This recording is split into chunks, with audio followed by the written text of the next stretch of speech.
Versus Hex is one of the oldest mods ever released for Friday Night Funkin'. Against a friendly, basketball-loving robot, Hex is much more upbeat than other mods of the time. A long time after its full week update, the mod got a facelift and a new set of songs. Today, I will be discussing the mod, breaking down its main aspects and seeing how well this fresh coat of paint did. If you enjoy this content and want to see more, please leave a like and subscribe.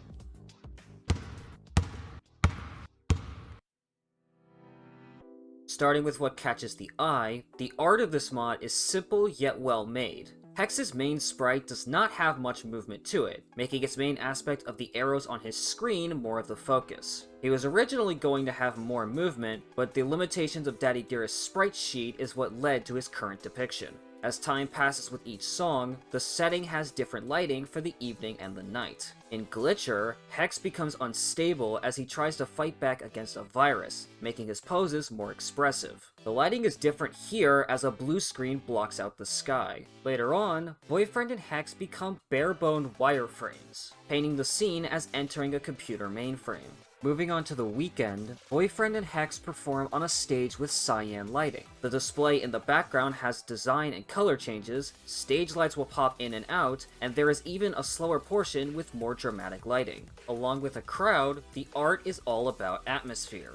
Detected features a red lighting, and the entire crowd is shocked in their own ways. Hex's extreme movement symbolizes a break from the limitations of the past. There is less going on in the background to keep the player's focus on hitting the notes. The Glitcher remix features the same wireframe style the original did with its newer visuals. LCD puts the stage in a concert hall, and the song features 3 different lightings to reflect the mood of the song. The note skin has an old school feel to it compared to the standard notes. The menus have gotten an overhaul, creating a unique impression that fits with the mood of Hex, from the story menu to the credits and free play. One odd thing is that the files contain game over sprites that reflect the lighting of the given song, but none of them are seen during gameplay. This is merely something I wanted to mention.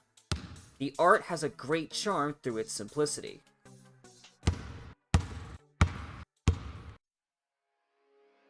Moving on to the music, it has quite a selection. With 5 songs from the full week, 5 from the weekend, menus, and cutscenes, there is a lot for a generally small mod. Dunk is a slow tune that sets the scene as a friendly competition with its dance music. Traim is similar to Dunk, but it is more upbeat and occasionally blares the buzzer you hear during basketball games. Hello World is fairly calmer, but still keeps the same upbeat mood as the others. Glitcher pushes techno with a more intense tune. Encore, as its name suggests, is a celebratory style of song that reflects the music of the previous songs. Cooling describes the techno feel of the music itself along with its upbeat nature. Detected is defined by its partial dubstep and depicts an encounter with a menacing opponent. Glitcher Remix is exactly that, so the impression of the song is the same, but it does have more intensity since the opponent is more menacing. Java is heavier on its dance music, making it stand out from the rest of the soundtrack.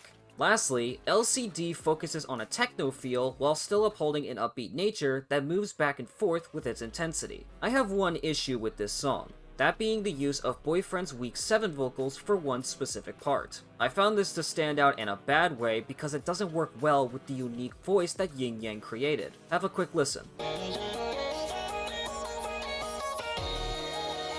For comparison, Triple Trouble also did this with its use of a specific sound from Boyfriend's Week 2 vocals.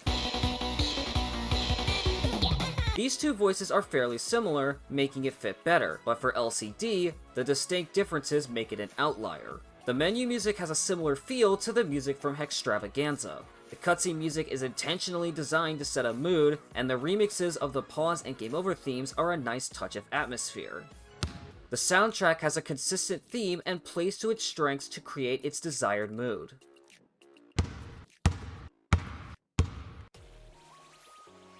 Now, let's take a look at the core of the mod. The full week has relatively good charts with a bit of old school spice in the use of jumps, which is the term for having 2 notes with the same timing. There are very few charting errors, but due to the slower pacing of the songs, they are pretty obvious. Nothing about the full week changed with the weekend update, which means these errors are still present. Moving on to the Weekend, once again, a great flow with its notes and very few charting errors. One key difference is that Week X has multiple difficulties while Weekend X only has one.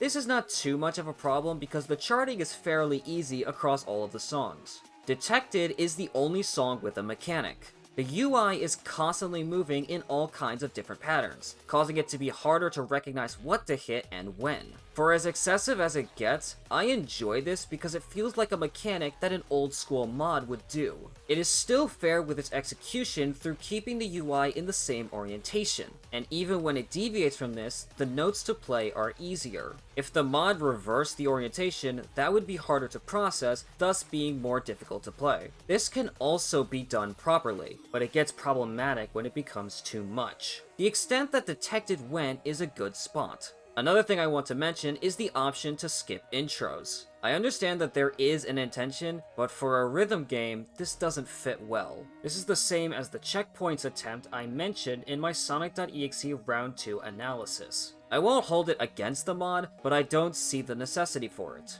One last thing are the issues I ran into when continuing from a game over. I had an instance of the character sprites not loading. The song still plays as if nothing is wrong. I got Hex to be displaced from his proper position. I have also had it crash. For what it is, the gameplay is an enjoyable experience.